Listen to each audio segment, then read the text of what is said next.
كل نفس ذائقة الموت ثم إلينا ترجعون وقال رسول الله صلى الله عليه وسلم أكثروا ذكر هادم اللذات الموت أو كما قال عليه الصلاة والسلام সকলেই মহব্বতের সাথে দরুদ শরীফ পাঠ করে নিই اللهم صل على محمد وعلى آل محمد كما صليت على إبراهيم وعلى آل إبراهيم إنك حميد مجيد اللهم بارك على محمد وعلى آل محمد كما باركت على إبراهيم وعلى آل إبراهيم إنك حميد مجيد الله سبحانه وتعالى এই পৃথিবী সৃষ্টি করার আগেই আল্লাহ পাক এই পৃথিবীকে মৃত্যু দিয়ে দেবেন সে সিদ্ধান্ত আগেই নিয়েছেন সকল সিদ্ধান্ত আল্লাহর পক্ষ থেকে আগের থেকেই ছিল এরকম কোনো বিষয় নাই যে আল্লাহ পরবর্তীতে সিদ্ধান্ত নিয়েছেন আল্লাহ কখন কি করবেন সমস্ত সিদ্ধান্ত আল্লাহ পাকের আগের থেকেই নেওয়া ছিল এই পৃথিবীতে আল্লাহ সুবহানাহু ওয়া তাআলা কি পরিমাণ মানুষ প্রেরণ করবেন পৃথিবী শুরু থেকে কিয়ামত পর্যন্ত সমস্ত সংখ্যা আল্লাহ সুবহানাহু ওয়া তাআলার কাছে আছে এবং কে কখন মৃত্যুবরণ করবেন সেটাও আল্লাহ সুবহানাহু ওয়া তাআলার ইলমের ভিতরে আছে কে কতদিন হায়াত দুনিয়াতে পাবেন সেটার হিসাবও আল্লাহ সুবহানাহু ওয়া তাআলার ইলমের ভিতরে আছে সুতরাং আল্লাহ সুবহানাহু ওয়া তাআলা তিনি সব কিছু আগে থেকেই জানতেন সব কিছু তার ইলমের ভিতরে আছে এমন কোনো বিষয় নেই যে তাকে কোনো ইলম দিতে হয়েছে অথবা কারো কোনো বুদ্ধি তার গ্রহণ করতে হয়েছে অথবা কারো কাছ থেকে কোনো পরামর্শ নিতে হয়েছে তিনি নিজ থেকেই সমস্ত বুদ্ধি নিজ থেকেই সমস্ত বুদ্ধি তিনি উদয় করেছেন আবার সেটা প্রকাশ করেছেন আল্লাহ সুবহানাহু ওয়া তাআলা তিনি হচ্ছেন এমন এক আল্লাহ যে আল্লাহর ক্ষমতার সাথে কোনো ক্ষমতার তুলনা নেই যে আল্লাহর শক্তির সাথে কোনো শক্তির তুলনা নেই যে আল্লাহর যোগ্যতার সাথে কোনো যোগ্যতার তুলনা নেই যে আল্লাহর বরত্বের সাথে কোনো বরত্বের তুলনা নেই যে আল্লাহর হুকুমের সাথে কোনো হুকুমের তুলনা নেই যে আল্লাহর ইচ্ছার সাথে কোনো ইচ্ছার তুলনা নেই যে আল্লাহর সৌন্দর্যের সাথে কোনো সৌন্দর্যের তুলনা নেই এক অতুলনীয় তুলনাহীন এক আল্লাহ তিনি হচ্ছেন আমাদের মাবুদ আমাদের প্রভু সেই আল্লাহ সুবহানাহু ওয়া তাআলা তিনি এই পৃথিবীতে মানুষ পাঠিয়েছেন অনেক মানুষ ছাড়াও অনেক প্রাণী জীব জন্তু তাদেরকেও দুনিয়াতে প্রেরণ করেছেন সবকিছু আল্লাহর সিদ্ধান্তে আল্লাহর ইচ্ছাতেই হয়েছে এমন কিছু পৃথিবীতে আসে নাই আসবে না যার মৃত্যু হয়নি এই দুনিয়ার থেকে আবার পরলোক গমন করতে হয়নি এমন কোনো কিছুই এই পৃথিবীতে আল্লাহ সৃষ্টি করেননি যদিও এক সময় আল্লাহ পাক অনেক হায়াত মানুষকে দিতেন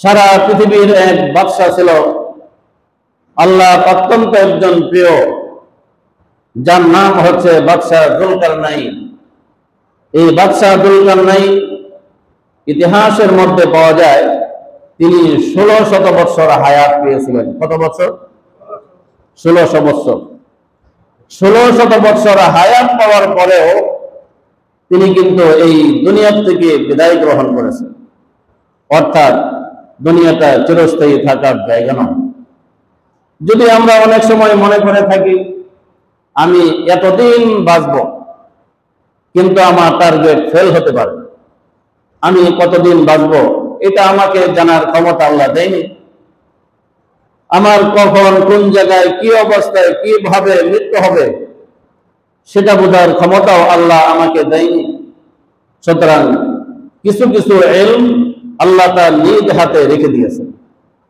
সেটা কোনো মানুষকে দেওয়া হয় নাই, এমনকি কোন নবীদেরকেও আল্লাহ দেননি।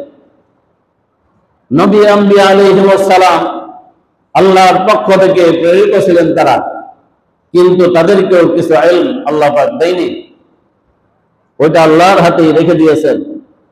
সেটা হচ্ছে রুবুবিয়তের ইলম, সেটা হচ্ছে রবের ইলম, সেটা হচ্ছে খালিকের ইলম। যিনি খালিক, স্রষ্টা, সেই স্রষ্টার ইলম সেটা কোনো বান্দাকে আল্লাহ দিবেন না, তাই আল্লাহ সুবহানাহু ওয়া তাআলা মানুষকে কয়েকটা জিনিস দেননি। একটা হচ্ছে মানুষের হায়াত কতদিন হবে, এটা বোঝার ক্ষমতা কোন নবী আম্বিয়া আলাইহিমুস সালাম সহ কোন মানুষ, কোন জিন্নাত এবং কোন জীবজন্তু কাউকে আল্লাহ দেয়নি। আরেকটা হচ্ছে মানুষের মৃত্যুটা কখন, কোন জায়গায়, কি অবস্থায় হবে, সেই ইলম কোন নবী আম্বিয়া আলাইহিমুস সালাম, কোন মানুষ, জীবজন্তু, জিন্নাত সহ কাউকে আল্লাহ পাক দেয়নি। আরেকটা হচ্ছে মানুষ তার রিজিকের পরিমাণ কি হবে, কি পরিমাণ রিজিক সে অন্বেষণ করতে পারবে, কি পরিমাণ রিজিক সে ভোগ করতে পারবে, সেটাও বোঝার যোগ্যতা, সে ইলম আল্লাহ কোন নবী আম্বিয়া আলাইহিমুস সালাম সহ কোন মানুষ, জীবজন্তু, জিন্নাত সহ কাউকে দেয়নি। রিজিকের বাজেট আল্লাহ সুবহানাহু ওয়া তাআলার পক্ষ থেকে হয়ে থাকে। এরপরে কখন বৃষ্টি হবে, কখন কোন জায়গায় কিভাবে বৃষ্টি হবে, সেটা বোঝার ক্ষমতা, সেটার ইলম আল্লাহ কোন নবী আম্বিয়া আলাইহিমুস সালাম, এমনকি কোন মানুষ, জীবজন্তু, জিন্নাত সহ কাউকে দেয়নি। এরপরে কার সাথে বিয়ে হবে, তার স্ত্রী কে হবে, কোন স্ত্রী স্বামী কে হবে, সেটা বোঝার ইলম আল্লাহ সুবহানাহু ওয়া তাআলা কোন নবী আম্বিয়া আলাইহিমুস সালাম এবং কোন মানুষ, জীবজন্তু, জিন্নাত সহ কাউকে দেয়নি। এই যে পাঁচটা ইলমের কথা বললাম, এই পাঁচ ধরনের ইলম স্বয়ং আল্লাহ সুবহানাহু ওয়া তাআলার হাতেই রেখে দিয়েছেন, এটা কোনো মানুষের হাতে দেওয়া হয় নাই। আল্লাহ সুবহানাহু ওয়া তাআলা তিনি হচ্ছেন হিকমতওয়ালা, তিনি হচ্ছেন ক্ষমতাওয়ালা, তিনি হচ্ছেন শক্তিওয়ালা, তিনি হচ্ছেন বরত্বওয়ালা। এই যে জিনিসগুলো, এই জিনিসগুলির সাথেও পৃথিবীর কোন সৃষ্ট জীব, সৃষ্ট বস্তু, কারোর সাথে কোনো তুলনা নাই। এক তুলনাহীন আল্লাহ, তিনি হচ্ছেন আমাদের রব, তিনি হচ্ছেন আমাদের সব। আল্লাহ সুবহানাহু ওয়া তাআলা আমাদেরকে অত্যন্ত দয়া করে, মায়া করে, ভালোবেসে হায়াত দান করেছেন। আমাদের চেয়ে অনেক কম বয়সের মানুষ এই পৃথিবীর ছেড়ে চলে গেছে, অনেকেই দুনিয়াতে জন্মগ্রহণ করেই মারা গেছে, অনেকেই 10 দিন হায়াত পাওয়ার পরে মারা গেছে, অনেকে 10 বছর হায়াত পাওয়ার পরে মারা গেছে, অনেকে আবার 100 বছর, 1000 বছর, 1200 বছর, 1500, 1600 বছর হায়াত পর্যন্ত পেয়েছে। এই সব কিছুই হচ্ছে আল্লাহর পক্ষ থেকে দান, বিশেষ দান। তো যাই হোক, আল্লাহ সুবহানাহু ওয়া তাআলা এই যে হায়াত দিয়ে আমাদেরকে দুনিয়াতে পাঠালেন কেন? প্রথমত আমাদেরকে এটা বিশ্বাস করতে হবে, হায়াত যিনি দিয়েছেন তিনি আবার হায়াত সময় শেষ করে দুনিয়া থেকে উঠিয়ে নিয়ে যাবেন। কিন্তু এই দুনিয়াতে কেন পাঠালেন? কাউকে হায়াত দেননি, কাউকে হায়াত দিয়েছেন। এর ভিতরে কি রহস্য আছে? এর ভিতরে বোঝার মতো এমন কি আছে? এর ভিতরে করার মতো কি আছে? সেটা হচ্ছে আমাদের জ্ঞান দিয়ে, আমাদের মস্তিষ্ক দিয়ে সেটাকে বোঝার চেষ্টা করতে হবে, সেটাকে মানার, পালন করার চেষ্টা করতে হবে। এটা হচ্ছে আমাদের কাজ। আল্লাহ সুবহানাহু ওয়া তাআলা ইবলিসকে যে হায়াত দিয়েছেন, এমন হায়াত তো কাউকে দেননি। ইবলিসকে হায়াত দিয়েছেন, সেটার রহস্য আছে। ইবলিস যখন আল্লাহ সুবহানাহু ওয়া তাআলার হুকুমকে অমান্য করেছে, সে অমান্য করার কারণে তাকে বেহেশত থেকে বহিষ্কার করা হয়েছে। ফেরেশতাদের দলনেতা থেকে তাকে বহিষ্কার করা হয়েছে। আল্লাহর প্রিয় ফেরেশতাদের মধ্যে সেই লিস্ট থেকে তার নাম কেটে দেওয়া হয়েছে এবং আল্লাহর গোলামি থেকে তার নাম কেটে দেওয়া হয়েছে। আল্লাহ সুবহানাহু ওয়া তাআলা তাকে দুনিয়াতে প্রেরণ করে দিয়েছেন। এই জায়গার ভিতরে আল্লাহ পাক যেহেতু তাকে চিরস্থায়ীভাবে বরখাস্ত করেছেন, দুনিয়াতে কোনো মানুষ কোনো চাকরি থেকে, কোনো অফিস থেকে, কোনো অফিস আদালত থেকে বা কোনো ব্যক্তির পার্সোনাল জায়গা থেকে বহিষ্কৃত হলে তাকে আবার সেখানে যাওয়ার মতো সেই সুযোগ আছে। কোনো লোক ধরে, নেতা ধরে, টাকা পয়সা ব্যয় করে, কোনো ছলে বলে কৌশলে সেখানে যাওয়ার সুযোগ আছে।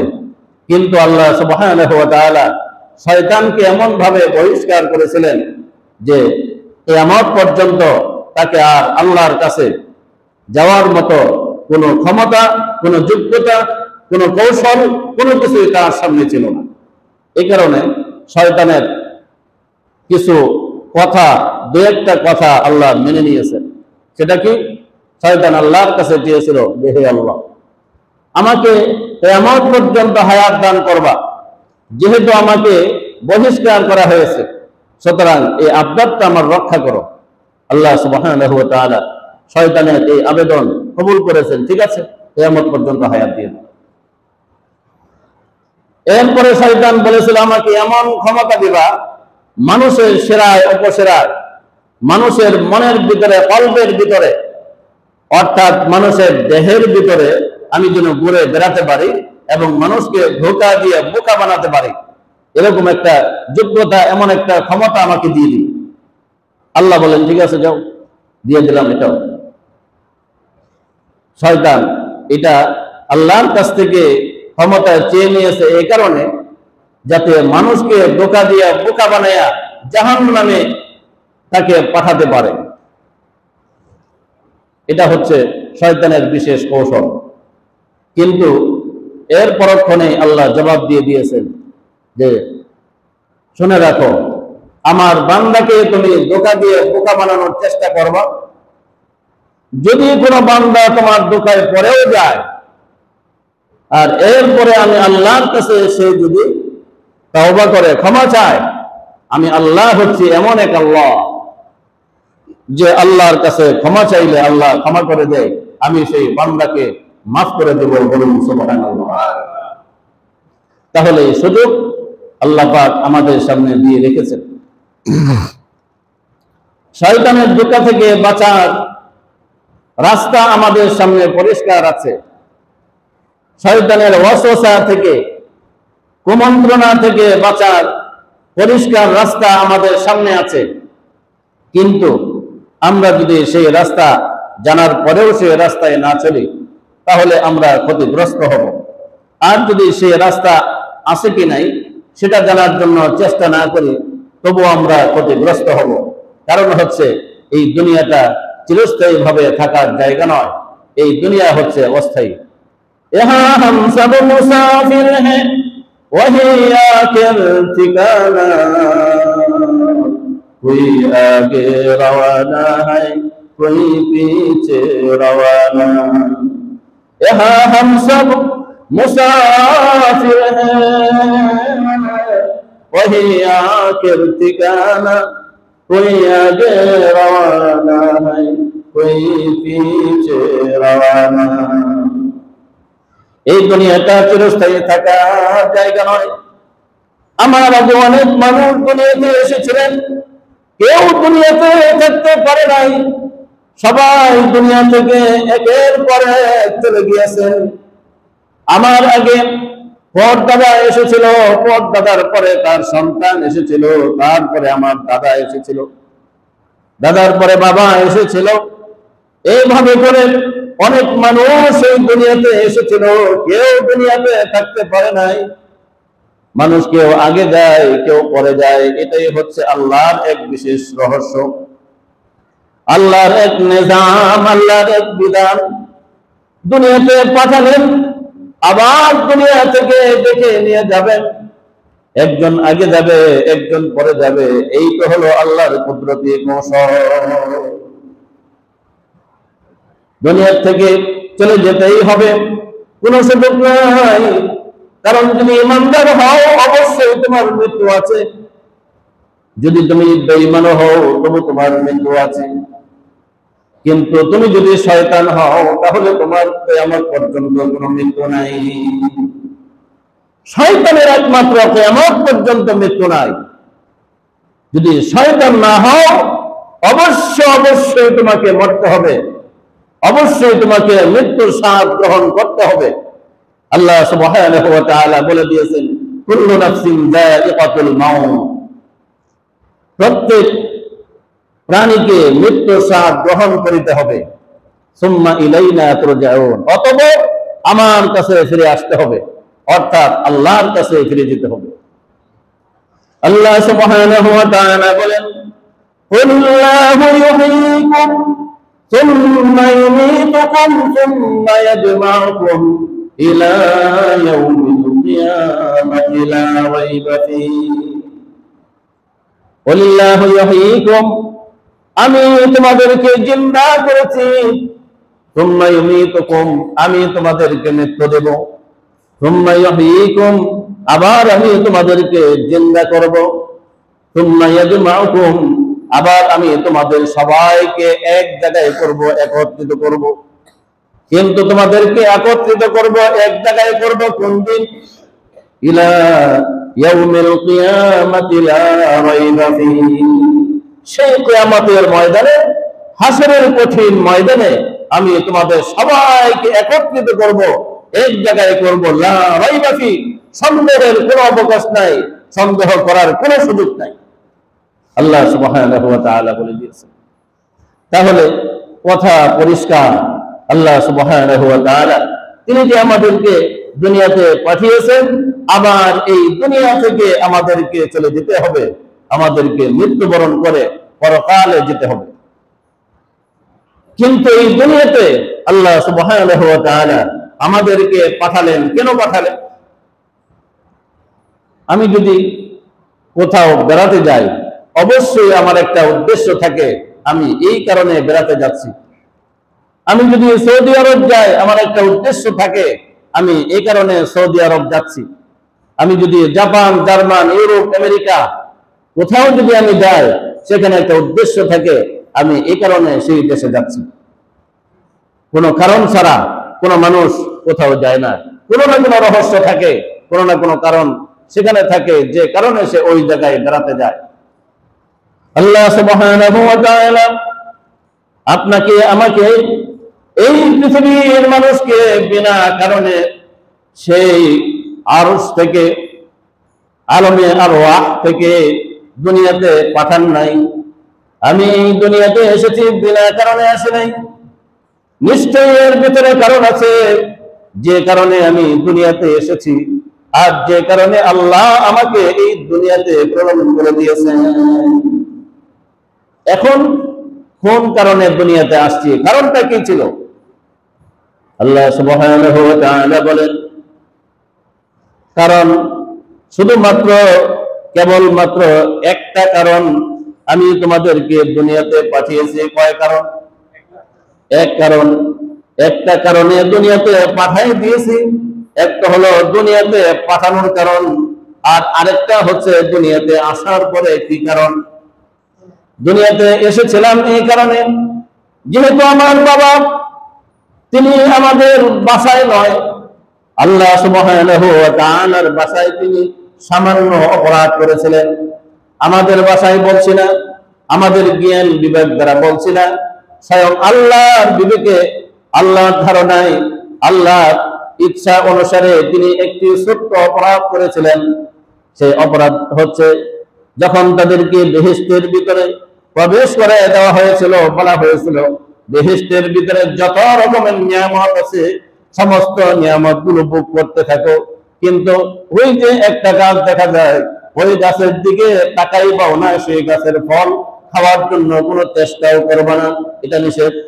সব তোমাদের জন্য জায়েজ, কিন্তু একটা হচ্ছে নাজায়েজ, এই নাজায়েজ কাজ করা যাবে না। কিন্তু ওই যে শয়তান আল্লাহর কাছ থেকে বিশেষ ক্ষমতা নিয়ে পাওয়ার নিয়ে আসছিল, আমি মানুষের শিরায় উপশিরায় ঢুকে ঢুকে, মানুষের মনের ভিতরে ঢুকে ঢুকে আমি তাদেরকে ধোঁকা দিব, আমি তাদেরকে লাইন থেকে লাইনচ্যুত করব, আমি তাদেরকে বেলাইনে চলাচল করার ব্যবস্থা করে দিব। এই চেষ্টা আমি করব যাতে করে আমি তাদেরকে নিয়ে জাহান্নামে যেতে পারি। যেহেতু আমিও জাহান্নামী, আমি একা জাহান্নামে যাইতে চাই না, আমি তোমার বান্দাদেরকে সাথে করে নিয়ে জাহান্নামে যাব। এটা হলো শয়তানের ইচ্ছা। এই কারণে শয়তান লেগে গেছে পেছনে।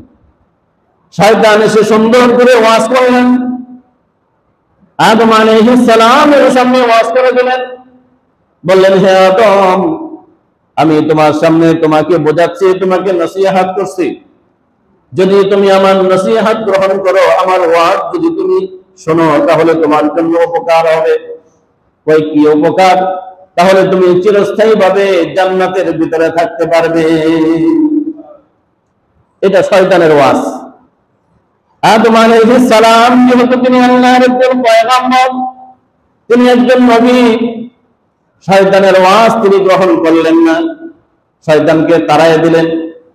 হাওয়া আলাইহিস সালাম তার অর্ধাঙ্গিনী সহধর্মিনী হাওয়া আলাইহিস সালামের কাছে গিয়ে, মহিলা মানুষ, সুন্দর করে পুরা মানুষের সুরত ধরে, সাদা দাড়ি, সাদা চুল, মাথার মধ্যে সাদা পাগড়ি, লম্বা জুব্বা গায়ে দিয়া, বুড়া মানুষের সুরত ধরে, এমনকি হাতের মধ্যে একটা লাঠি, আরেক হাতের মধ্যে ছিল তসবিহ, এত সুন্দর আকৃতি নিয়ে হাওয়া আলাইহিস সালামের সামনে গিয়া তাকে সালাম দিয়ে বলছে, মা শোনো, আমি তোমার হিতাকাঙ্ক্ষী, আমি তোমার জন্য একটা উপকার করতে এসেছি, তুমি যদি আমার কথা শোনো তাহলে তোমার বিশাল উপকার হবে, আর যদি তুমি আমার কথা গ্রহণ না করো, না শোনো, তাহলে তুমি বিশাল বড় ক্ষতিগ্রস্ত হয়ে যাবে।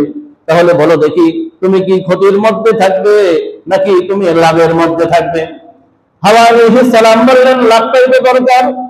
যদি তোমার লাভ দরকার হয়, ক্ষতির সম্ভাবনা তোমার থাকবে না, ক্ষতিগ্রস্ত হবে না, তাহলে শোনো, ওই যে গাছ দেখা যায়, এই গাছটার ফল এত সুস্বাদু, এত সুস্বাদু, এই গাছের ফল যদি খাও তাহলে তুমি অনেক শক্তিশালী হয়ে যাইবা। এই গাছের ফল যদি তুমি খাও তাহলে কোনোদিন তুমি বৃদ্ধ হইবা না। এই গাছের ফল যদি তুমি খাও, এই যে জান্নাত, বেহেশত, এই বেহেশতের ভিতরে চিরস্থায়ী ভাবে থাকতে পারবা। আর না হয়তো তোমাদেরকে ঘাট করে এই বেহেশত থেকে বের করে দিবে। শয়তানে ওয়াজ করলো। হাওয়া আলাইহিস সালাম একজন মহিলা মানুষ, তার মনটা হচ্ছে নরম। আল্লাহ পাক নারীদেরকে নরম করে বানিয়েছেন। একজন নারী তার মাথা থেকে পাতা পর্যন্ত পুরা দেহটাই নরম। স্বয়ং আল্লাহ তাদেরকে পুরুষের তুলনায় নারীকে নরম করে বানিয়ে দিয়েছেন, কোমল করে। যেরকম তাদের দেহ নরম, ওরকম তাদের মনটাও নরম। হাওয়া আলাইহিস সালাম এই সবক গ্রহণ করে ফেললেন। ওয়াজ তার কাছে ভালো লেগে গেল। হাওয়া আলাইহিস সালাম সে ফল খেয়ে ফেললেন, আদম আলাইহিস সালামকেও খাওয়াইয়ে ফেললেন। আল্লাহ সুবহানাহু ওয়া তাআলা এই কারণে তাদের উপরে গুসা হইয়া, রাগান্বিত হইয়া আল্লাহ পাক তাদেরকে বললেন, যাও, বের হয়ে যাও, আমার বেহেশতের ভিতরে তোমাদের থাকার আর জায়গা নাই। কারণ আমার এই বেহেশতের ভিতরে প্রস্রাব পায়খানা করার কোনো জায়গা নাই, কোনো টয়লেটের বাথরুমের ব্যবস্থা নাই, সুতরাং এখানে তোমাদেরকে আর থাকতে দেওয়া হবে না। যখনই তারা সেই নিষিদ্ধ ফলটাকে খেয়েছিল, তাদের শরীরের মধ্যে জান্নাতি পোশাক ছিল, অটোমেটিক সেই জান্নাতি পোশাক শরীর থেকে খুলে পড়ে গিয়েছিল। বলুন সুবহানাল্লাহ। জান্নাতি পোশাক এমন এক পোশাক, কোন অপবিত্র শরীরের ভিতরে জান্নাতি পোশাক থাকবে না। শুধু তাই নয়, আদম আলাইহিস সালাম, হাওয়া আলাইহিস সালাম সেই নিষিদ্ধ ফল খাওয়ার পরেই তাদের প্রস্রাব পায়খানার ব্যাগ হয়েছিল। আল্লাহ সুবহানাহু ওয়া তাআলা বলে দিয়েছেন, এখানে প্রস্রাব পায়খানা করার কোনো জায়গা নাই, অপবিত্র জিনিস এখানে রাখার কোনো জায়গা নাই। সুতরাং যাও, চলে যাও দুনিয়াতে, সেই দুনিয়ার থেকে পাক পবিত্র হইয়া তারপরে যদি আসতে পারো তাহলে তোমাদেরকে আবার এই জান্নাতের ভিতরে ঢুকতে দেওয়া হবে। বলুন সুবহানাল্লাহ। এই কারণে আদম আলাইহিস সালাম হাওয়া আলাইহিস সালামকে দুনিয়াতে প্রেরণ করলেন, অর্থাৎ এই কারণেই তার বংশধর সন্তান হিসাবে আমরাও দুনিয়াতে এসেছি। বলুন সুবহানাল্লাহ। কারণ এটা ছিল দুনিয়াতে আসার এখন দুনিয়াতে আসলাম কেন? আল্লাহ সুবহানাহু ওয়া তাআলা ওই যে আদম আলাইহিস সালামকে বললেন, পাক পবিত্র হইয়া তারপরে আসবা, আবার তোমাকে জান্নাত দিব। আমরা প্রত্যেকটা মানুষ জান্নাতের ভিতরে ছিলাম, এমনকি ইমানদার অবস্থায় ছিলাম, বেঈমান অবস্থায় না। আল্লাহ সুবহানাহু ওয়া তাআলা পবিত্র কোরআনে বলেছেন, আলাস্তু বিরাব্বিকুম, সেই জান্নাতের ভিতরে আলমে আরওয়াহের মধ্যে, যেখানে সমস্ত রূহরা এক জায়গার মধ্যে ছিল। আমার 100 বছর পরে যে দুনিয়াতে আসবে তার রূহটাও সেখানে ছিল, আমার 100 বছর আগে যে দুনিয়াতে এসেছিল তার রূহটাও সেখানে আছে। এক কথায় দুনিয়াতে যত মানুষ, দুনিয়া শুরু থেকে কিয়ামত পর্যন্ত আল্লাহ পাঠিয়েছেন, আছেন, পাঠাবেন, সমস্ত মানুষের রূহ সেই জায়গার মধ্যে ছিল। আল্লাহ পাক সেখানে বলেছিলেন, আলাস্তু বিরাব্বিকুম, আমি কি তোমাদের রব নই? তখন সকল মানুষ বলেছিল, সকল রূহ আত্মারা বলেছিল, ক্বালু বালা ওয়া রাব্বিনা, হ্যাঁ অবশ্যই আপনি আমাদের রব, অবশ্যই আপনি আমাদের প্রভু। এই কথার স্বীকারোক্তি সকলেই সেখানে দিয়েছিল। তাহলে বলুন তো দেখি, যে তার রবকে স্বীকার করে, যে তার মালিককে মালিক বলে স্বীকার করে, সে কি বেঈমান হতে পারে? সে তো বেঈমান নয়, সে হচ্ছে একজন ইমানদার। সুতরাং সেই জায়গার ভিতরে সবাই ইমানদার অবস্থায় ছিলাম। দুনিয়াতে পর্যায়ক্রমে আল্লাহ পাক পাঠানো শুরু করেছেন। দুনিয়াতে পাঠানোর একটা সিরিয়াল করে দিয়েছেন। তোমার বাবা আসছিল, এখন তুমি সন্তানের আসার পালা। বাবার বাবা আসছিল, তার বাবা আসছিল, তার বাবা আসছিল, ঠিক এইভাবে দুনিয়াতে আসছে। আগে বাবা, তারপরে সন্তান, কিন্তু যাওয়ার কোনো সিরিয়াল নাই। যাওয়ার সময় কোনো সিরিয়াল নাই। সিরিয়াল ছাড়া এই দুনিয়া থেকে আল্লাহ নিয়ে যাবেন। এটাই হচ্ছেন আল্লাহ যে ক্ষমতাওয়ালা, আল্লাহ যে সবচেয়ে বড়, আল্লাহ যে সবচেয়ে বেশি ক্ষমতাধর, তার যে সবচেয়ে বেশি শক্তি আছে, তার যে সবচেয়ে বেশি যোগ্যতা আছে, এটার প্রমাণ হচ্ছে এই জায়গায়। আমি দুনিয়াতে সিরিয়াল ভাবে পাঠাইলাম, কিন্তু যাওয়ার সময় সিরিয়াল ভাবে নেব না। দুনিয়ার থেকে নেওয়ার সময় সিরিয়াল ভাবে নেব না। এই সিরিয়াল ভাবে কেউ যদি যেতে চায়, তার নিজের চেষ্টায়, নিজের ক্ষমতায়, নিজের শক্তিতে যেতে পারবে? এই ক্ষমতা আল্লাহ কাউকে দেয়নি, এটা আল্লাহর হাতে রেখে দিয়েছেন। তিনি যে সবচেয়ে বড়, এখান থেকে বুঝে নিতে হবে যে আল্লাহ দুনিয়াতে সিরিয়াল করে পাঠালেন, সেই আল্লাহ আবার সিরিয়াল ভঙ্গ করে দুনিয়ার থেকে নিয়ে যাচ্ছেন। তাহলে বোঝা গেল সেই আল্লাহর ক্ষমতা এত বেশি, সেই ক্ষমতার উপরে ক্ষমতা দেখানোর কোনো ব্যক্তির কোনো ক্ষমতা নাই, কোনো শক্তি নাই, কোনো যোগ্যতা নাই। আমার ভাইয়েরা, আল্লাহ সুবহানাহু ওয়া তাআলা আদম আলাইহিস সালাম, হাওয়া আলাইহিস সালামকে দুনিয়াতে পাঠিয়েছেন বিদায় তার বংশধর, তার সন্তানেরাও কিয়ামত পর্যন্ত দুনিয়াতে এভাবে আসতে থাকবে। দুনিয়াতে কারণ বশত আল্লাহ পাঠিয়েছেন, কারণ বশত আসা হয়েছে। কিন্তু দুনিয়াতে আসার পরে আমাদের কি কারণ? এই দুনিয়ার জিন্দেগিটা কিভাবে কাটাতে হবে? আল্লাহ সুবহানাহু ওয়া তাআলা বলেন, ওয়ামা খালাকাতুল জিন্না ওয়াল ইনসা ইল্লা লিয়াবুদুন। হে দুনিয়ার মানুষ এবং জিনেরা, শুনে রাখো, আমি তোমাদেরকে দুনিয়াতে প্রেরণ করেছি, সৃষ্টি করেছি আমার ইবাদত করার জন্য, অন্য কারো ইবাদত করার জন্য নয়। আমি আল্লাহর উপাসনা করার জন্য, অন্য কারো উপাসনা করার জন্য নয়। আমি আল্লাহর গোলামি করার জন্য, অন্য কারো গোলামি করার জন্য নয়। ওমা খালাকাতুল জিন্না ওয়াল ইনসা ইল্লা লিয়াবুদুন। ওই ব্যক্তি হবে আমার বান্দা, যে ব্যক্তি আমার ইবাদত করবে। ওই ব্যক্তি আমার বান্দা হতে পারবে না যে ব্যক্তি আমার ইবাদত করবে না। ওই ব্যক্তি আমার কাছে প্রিয় হবে যে ব্যক্তি আমার ইবাদত করবে। ওই ব্যক্তি আমার সাহায্য পাবে যে ব্যক্তি আমার ইবাদত করবে। ওই ব্যক্তি আবার পুনরায় সেই জান্নাতে পৌঁছাতে পারবে যে ব্যক্তি আমার হুকুম মতো ইবাদত করবে। তার জন্য আবার দ্বিতীয়বার সেই জান্নাতে আবার যেতে পারবে, যদি সে ইবাদত করে। দুনিয়াতে একটা কাজ, শুধু ইবাদত করবে, আর কিছু না। আল্লাহ সুবহানাহু ওয়া তাআলা এই যে আমাদেরকে হায়াত দিয়েছেন, কাউকে 1600 বছর, আবার কাউকে 16 ঘন্টা 16 মিনিট, আবার কাউকে 16 বছর। এই যে হায়াত আল্লাহ পাক দিয়েছেন, সবাইকে হায়াত দিয়েছেন শুধুমাত্র একটা কারণে, একটা কথা মানার জন্য, সেটা হচ্ছে ইবাদত। ইবাদত করে গেলে দ্বিতীয়বার জান্নাতে যাওয়া যাবে। আর যদি ইবাদত করে না যায়, তাহলে দ্বিতীয়বার আর জান্নাতে যাওয়ার সম্ভাবনা নাই। শয়তান যেখানে গেছে সেখানেই যেতে হবে। কারণ ইবাদত করলে সে আল্লাহর প্রিয় হবে, আর যদি ইবাদত ছেড়ে দেয় তাহলে সে শয়তানের প্রিয় হবে। শয়তানের প্রিয় যে ব্যক্তি হবে, ওই ব্যক্তি শয়তানের সাথে সাথে শয়তানও জাহান্নামে যাবে, ওই ব্যক্তিটাও জাহান্নামে যাবে।